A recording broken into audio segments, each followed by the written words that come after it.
ಒಂದು 4 ಸ್ಪೂನ್ ಎಣ್ಣೆ,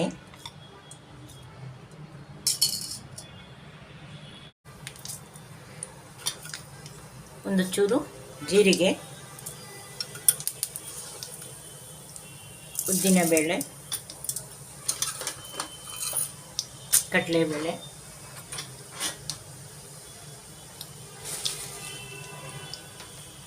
ಒಂದು ಸ್ವಲ್ಪ ಶೇಂಗಾ ಬೀಜ. ಇದನ್ನು ಹುರ್ಕೊಳ್ಳೋಣ.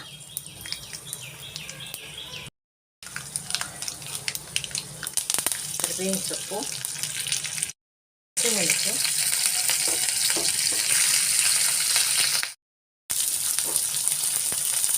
ಈರುಳ್ಳಿ, ಟೊಮೆಟೊ,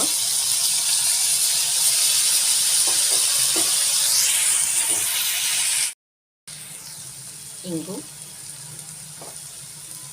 ಅರಿಶಿನ.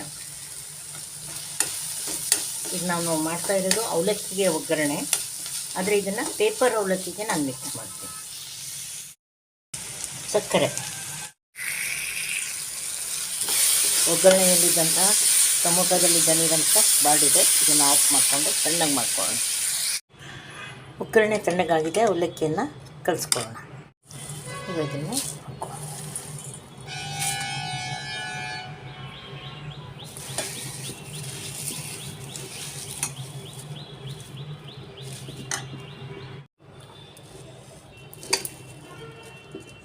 ಇದಕ್ಕೆ ಕೊತ್ತಂಬರಿ ಸೊಪ್ಪು ಮತ್ತು ಕಾಯಿ ತುರಿಯನ್ನು ಸೇರಿಸ್ಕೊಳ್ಳೋಣ.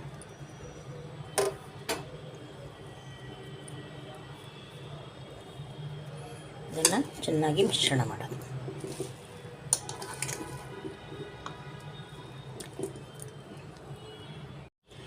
ಈ ಅವಲಕ್ಕಿಗೆ ಕಾಯಿ ತುರಿ ಅಷ್ಟೇ ಅಲ್ಲ, ನಾವು ಕಾಯಿ ತುರಿ ಬದಲು ಕ್ಯಾಬೇಜ್, ಕ್ಯಾರೆಟ್, ಸೌತೆಕಾಯಿ ಅದನ್ನು ಕೂಡ ಹಾಕ್ಕೋಬೋದು. ತುಂಬ ಚೆನ್ನಾಗಿರುತ್ತೆ.